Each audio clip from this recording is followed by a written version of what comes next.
11장 16절에서 19절까지의 말씀을 천천히 함께 읽도록 하겠습니다. 함께 읽습니다. 이 시대를 무엇으로 유혹할까? 유혹하건대 아이들이 창대에 앉아 제 고물을 불러 이르되 우리가 너희를 향하여 피리를 불어도 너희가 춤추지 않고 우리가 슬피 울어도 너희가 가슴을 치지 아니하였다 함과 같도다. 요한이 와서 먹지도 않고 마시지도 아니하며 그들이 말하기를 귀신이 들렸다 하더니 인자는 와서 먹고 마시며 말하기를 보라 먹기를 탐하고 포도주를 즐기는 사람이요 세리와 죄인의 친구로다 하니 지혜는 그 행한 일로 인하여 옳다함을 얻느니라. 아멘. 이 자리에 앉아 계신 성도님들은 어릴 때 친구들과 어떤 놀이를 했던 게 기억납니까? 미석치기, 다치기, 또 나이 뽑기. 생각해보니까 정말 많은 놀이들이 있었더라고요. 학교 다닐 때, 초등학교 다닐 때는 땅 파갖고 구멍 만들어 놓고 구슬치기, 구하리 배웠던가요? 그런 놀이도 했었고, 또 구슬 쳐내기 이런 놀이도 했던 기억이 있습니다. 또 그 중에 또 제가 기억나는 건 딱지치기. 제가 딱지를 잘 친다는데 기억은 안 나요. 그런데 어느 날 장롱 구석에 몇 년이 지났었거든요. 한 봉지가 있는 겁니다. 봉지가 뭔지 싶어서 딱 열어보니까 딱지가 가득 있는 겁니다. 어릴 때 몇 년 전에 땄던 그 딱지들이 귀중한 보물이라고 장롱 구석에 있던 것을 봤던 기억이 있습니다. 아마 이 자리에 앉아 계신 성도님들도 어린 시절에 친구들과 동네 마당에서 집에서 놀던 놀이들이 많이 기억나실 것입니다. 왜 오늘 이런 이야기를 시작하느냐? 바로 오늘 말씀에 아이들의 놀이가 등장합니다. 그 전에 먼저 우리가 한번 생각해 봅시다.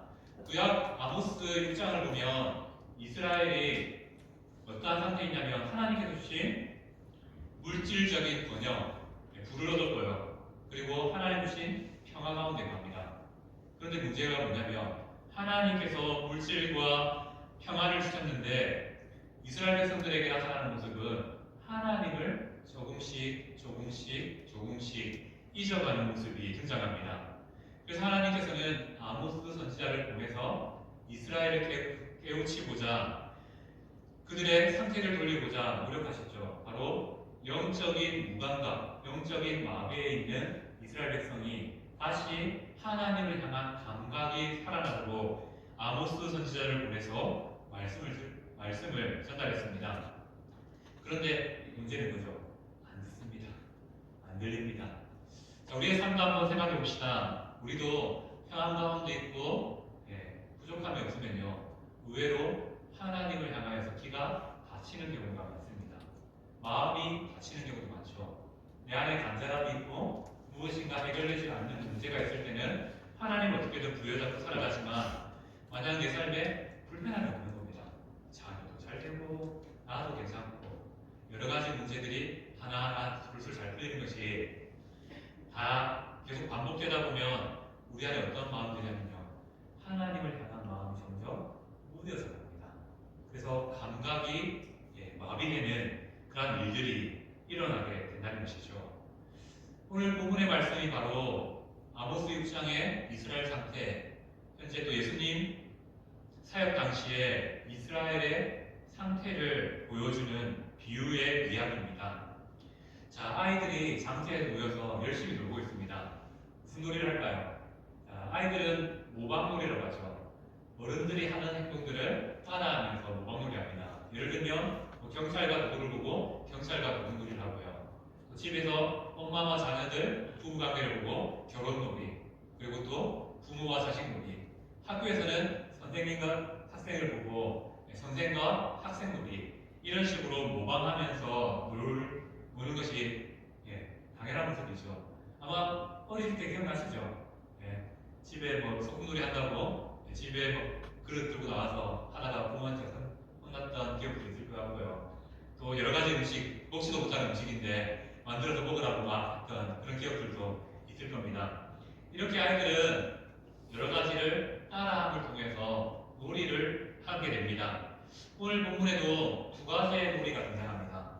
당시 이스라엘 백성들이 흔히 보았던 두 가지의 잔치가 있습니다. 하나는 좀 나쁜 의미의 잔치고요. 하나는 좋은 의미의 잔치입니다. 어떤 잔치죠? 첫 번째 잔치는 결혼식과 같이 축제 같은 잔치가 있습니다. 그래서 아이들은 결혼식 놀이를 하는 겁니다. 어른들이 막 즐겁게 노는 거 보면서 피리를 불었다고 하죠. 오늘 본문에 보면 그 피리를 불면서 즐거운 축제를 알립니다. 우리가 잘 아는 음이지 않습니까? 딴, 딴, 따단 하면 무슨 노래입니까? 결혼식 놀이죠. 바로 이런 식으로 이 당시의 아이들이 피리를 불면서 결혼식 놀이를 시작하게 됩니다. 그러면 동네 애들이 어떻게 됩니까? 나도 끼워줘, 나도 끼워줘 하면서 같이 그 놀이에 동참하게 됩니다. 그리고 하나이가 이제 노래를 바꿉니다. 갑자기 아이고 아이고 하면서 우는 척을 하는 겁니다. 무슨 놀이냐면요. 당시 많이 보았던 장례식을 모방하는 놀이입니다. 그러자 아이가 하나 애곡하니까 옆에 있는 친구들도 같이 아이고 아이고 하면서 같이 웁니다. 우는 척 하는 거죠. 그렇게 하면서 같이 즐겁게 낄낄대면서 웃는 그런 놀이를 하게 됩니다. 바로 오늘 본문의 장터의 아이들이 그렇게 될 겁니다. 피를 불면서 잔치놀이, 또 애국하는 모양을 하면서 장례식 놀이를 하고 있습니다.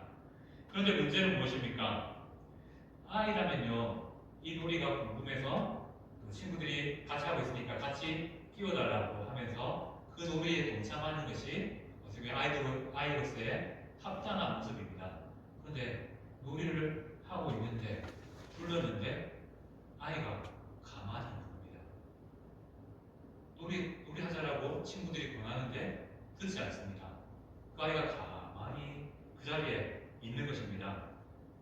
춤추지도 않고 애국 소리에 가슴도 치지 않습니다. 바로 이러한 아이들의 무감각한 반응을 통해서 오늘 본문은 이스라엘 백성들의 모습이 이와 같다라고 말씀하고 있습니다. 장례식 놀이 그리고 결혼식 놀이 이 두 가지가 의미하는 바가 있습니다. 장례식 놀이의 핵심은 슬픔이죠. 애곡하고 슬퍼하며 우는 데 있습니다. 세례 요한의 사연을 한번 생각해 볼까요? 세례 요한이 회개하라라고 선포했을 때 이스라엘 백성들은 그 말씀을 듣고 자신의 죄를 돌아보면서 울며 회개하는 모습으로 축제로 나왔습니다. 그렇게 이 장례식 놀이가 세례 요한의 사역을 빗대고 있습니다. 반대로 잔치놀이, 결혼식의 놀이가 있습니다. 이는 예수님의 사역을 의미합니다. 예수님이 전한 복음을 받아들인 자는 그 천국 잔치에 들어와서 함께 즐거워하고 기뻐하고 그 잔치에 참여하게 됩니다. 하지만 이 잔치에 모든 사람들이 참여하지는 않았다는 것이죠. 그 잔치를 보았는데 세례요한의 말씀도 들었고요. 예수님의 말씀과 사역도 보았습니다. 그런데 이스라엘 백성들이 반응하지 않았습니다. 아이들이 같이 놀자고 친구들을 초대했는데 그 친구의 초대에 응하지 않는 아이와 같은 모습이 바로 이스라엘 백성의 모습이었다라고 말씀하고 있습니다. 바로 이스라엘의 영적인 무감각, 마비 상태를 오늘 본문의 말씀은 우리에게 설명하고 있습니다. 세례요한과 예수님은 회개를 선포하고 천국 잔치로 이스라엘 백성들을 초대했습니다. 하지만 유대인들은 무반응, 무감각으로 나왔다는 것이죠. 더 나아가서 종교 지도자들과 유대인들은 이기적이고 완고한 고집 많은 아이처럼 오히려 예수님과 세례요한을 어리석다라고 말하는 그런 모습으로 나타나게 됩니다. 우리가 알다시피 세례요한과 예수님은 이스라엘 백성들이 듣고 싶어하는 말을 전달한 사람들이 아닙니다. 어떻게 보면 마음속에 묻어주고 싶은 죄악의 문제를 계속 이야기하고 좀 불편한 말씀을 계속 전달해 주셨습니다. 죄를 꾸짖고 회개를 선포하신 것이죠. 그러한 세례요한과 예수님의 이야기 앞에 종교 지도자들과 유대인들은요 길을 닫습니다. 예수님이 말하는데 길을 닫습니다. 하나님이 눈앞에서 말하고 있는데 듣지 않습니다. 무엇입니까? 바로 노래 소리에도 반응하지 않는 아이처럼 영적인 부분에서 무감각하고 하나님을 도무지 깨닫지 못함으로 서 있는 그들의 모습을 오늘 본문은 표현하고 있습니다. 거기서 멈추면 좋겠는데 종교 지도자들과 유대인들은 세례 요한과 예수님을 매도하고 폄하합니다. 자, 세례 요한은 광야에서 살았던 거 잘 아시죠? 주식이 뭐였습니까? 메뚜기와 석청입니다. 메뚜기와 석청을 먹었다는 것은 당시에 이스라엘의 가난한 사람들이 음식을 구할 수 없으니까 들로 나가서 구해 먹었던 음식입니다. 이 말은 뭡니까? 세례 요한이 그 세계의 세례를 베풀면서 금욕적인 음식의 욕심을 가지지 않고 사역에 몰두하면서 사역에 감당했다는 겁니다. 그렇게 세례 요한의 금욕을 보니까 종교지자들이 비교가 된 겁니다. 자기들은 예루살렘에서 가까운 데 있으면서 마시고 먹을 거 먹으면서 살이 고동한 겁니다. 그런데 칭송받는 세례 요한은 그래서 빼짝 많은 모습으로 그렇게 회개의 세계를 선포하고 있는 겁니다. 어떨까요? 종교지자들 입장에서는 눈에 가시 같아요. 그러니까 어떻게 매도합니까? 야, 이 사람이 귀신에 들렸다. 세례 요한이 귀신에 들렸다. 그래서 저러고 있다라고 매도하게 됩니다. 거기서 멈추지 않죠. 예수님을 향해서는 또 반대로 말합니다. 예수님께서 세리를 찾아가서 그 사람을 구원하기 위해서 세리의 집에 가서 식사하신 것 잘 알지 않습니까? 그런데 그 모습을 보고 종교자들이 말하죠. 예수님은 금욕할지 모르는 먹는 것만 좋아하는 사람이다. 그래서 배부른 일만 찾아다니면 이상한 사람이다라고 매도하게 됩니다. 그 뒤에 있는 한 영혼의 구원은 바라보지 못한 채 세례 요한과 예수님을 함께 평화하고 함께 모함하는 것이 당시 이스라엘 백성들, 종교 지도자를 주축한 이스라엘 백성들의 모습이었다는 것이죠. 한편으로는 이해됩니다. 자신들의 자리가 세례 요한과 예수님을 통해서 위협받으니까 자신들이 그 자리를 지키기 위해서 그런 거짓말, 모함까지 하는 것도 한편으로는 이해할 수 있지만 문제는 뭡니다. 이들이 하나님으로부터 문이 닫히고 귀가 닫히고 마음이 닫혀 있다는 것입니다. 다른 말로 말하면요, 영적인 무감각, 영적인 마비 상태에 있다는 것이죠. 바로 세례 요한과 예수님의 사역의 비난은 이스라엘의 영적인 무감각에서 비롯된 것입니다. 주의 길을 준비하는 세례 요한을 알아보지 못합니다. 그러니 하나님과 더 멀어집니다. 예수님의 복음을 들어도 깨닫지 못합니다. 그러니 하나님과 더 멀어지게 됩니다. 결국 하나님과 이러한 무너진 관계는 이스라엘 백성들의 삶에 영적인 무감각으로 영적인 마비로 나타나게 된다는 것이죠. 이 사실을 통해서 우리는 한번 우리의 삶을 점검해 보아야 될 것입니다. 우리도 그럴 수 있다는 것이죠. 하나님과 나 사이의 관계가 무너지면요, 영적인 부분에서 무감각함이 나타날 수 있다는 것입니다. 은혜 없이도 신앙생활이 계속될 수 있지요. 근데 문제는 은혜 없이 계속되는 신앙생활 속에서는 하나님과의 만남이 사라졌기 때문에 은혜 없는 행동이 곧 나타나 하나님과 내 사이의 관계가 조금씩 멀어지게 된다는 것이죠. 하나님은 말씀의 기준을 따라 살라고 하는데 내 생각의 기준을 따라 살게 됩니다. 그러니 자연스럽게 세례 요한처럼 예수님처럼 바른 말씀을 전달하며 바르게 살아가는 사람들을 매도하게 됩니다. 내가 그렇게 못 사니까 너희도 그렇게 살지 말라. 그것은 위선이 아니냐 라는 식으로 바라보게 된다는 것이죠. 그래서 이 관계가 영적인 무감각이 계속되면 우리에게 나타나는 안 좋은 점이 있습니다. 안 좋은 모습이 있는데 뭐냐면 불편이죠. 그래서 하나님과의 관계가 무너지면요, 내 안에 계속 스물스물 올라오는 게 있습니다. 하나하나가 다 마음에 안 들어요. 저 사람도 마음에 안 들고 저 행동도 마음에 안 들고 다르게 생각해 보면요, 그 성도도 자체도 하나님께 기쁜 일을 하기 위해서 했던 행동인데 내 마음에 안 드는 겁니다. 내 생각에 맞지 않는 겁니다. 그러니 자연스럽게 스물스물 불평이 나타난다는 것이죠. 바로 우리의 삶이 하나님과의 관계에서 흔들리기 시작하면 그 불평이 우리의 삶을 지배하게 된다는 것이죠. 이는 다른 말로 말하면 영적으로 우리가 감각을 잃고 있다는 것, 마비되었다는 것을 의미합니다. 이러한 영적인 마비는 우리를 하나님으로부터 단절시켜 버립니다. 나아가 공동체를 하나님으로부터 멀어지게 만든다는 것이죠. 영적인 무감각이 정말 무서운 것은 뭐냐면요, 나만 파괴하면 내 잘못이니까 괜찮은데요, 영적인 무감각은 나만 파괴하는 것이 아니라 공동체 옆에 있는 지체들을 함께 파괴하게 된다는 것입니다. 그렇게 전체가 천국이 아니라 지옥을 향한 그런 공동체로 만들어 버린다는 것이죠.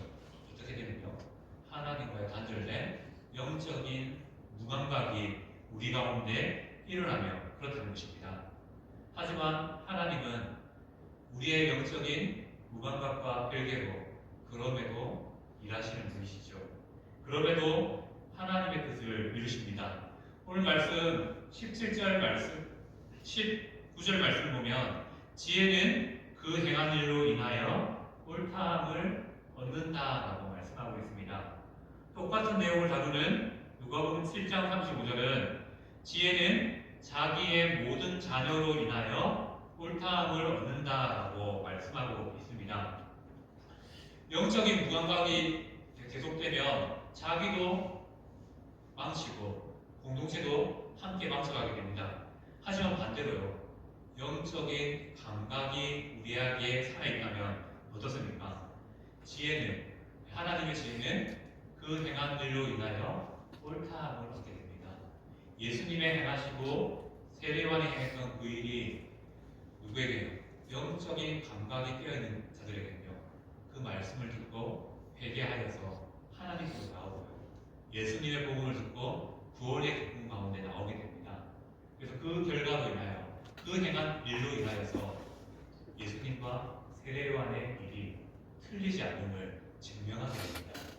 그리고 누가복음의 말씀 보시면요, 그 행한 일, 자기의 모든 자녀, 다르게 말하면 영적인 감각이 깨어있는 성도들을 통하여서 바로 이 일들이 세상 사람들, 종교 지도자들 다 예수님을 대해서 모함하고 비난하고 폄하했지만 오히려 예수님을 받아들인 자들을 통해서 예수님이 더 옳다함을 나타내게 인정받게 된다라고 말씀하고 있습니다. 그리고 오늘 읽었던 19절 말씀을 보면 각주에도 이렇게 말하고 있죠. 다수 사본에는 그 자녀로 말미암아 그 행한 일을 그 자녀로 말미암아라고 한다라고 표현되어 있습니다. 바로 이렇게 우리의 무감각과 상관없이 하나님의 사역, 예수 그리스도의 사역은요, 영적인 감각이 깨어있는 자들을 통해서 다 전달되어지고 또 왕성해지고 회복되어지고 또 전달되고 있다는 사실을 말씀하고 있는 것이죠. 그래서 우리에게 중요한 것은 무엇입니까? 우리가 영적인 부분에 있어서 무감각해지지 않도록 늘 깨어 있어야 된다는 것입니다. 이것을 계속 방치하게 되면 우리도 예수님을 듣고도 오해하게 되고요, 듣고도 거부하게 되는 그러한 무감각의 상태에 임하게 됩니다.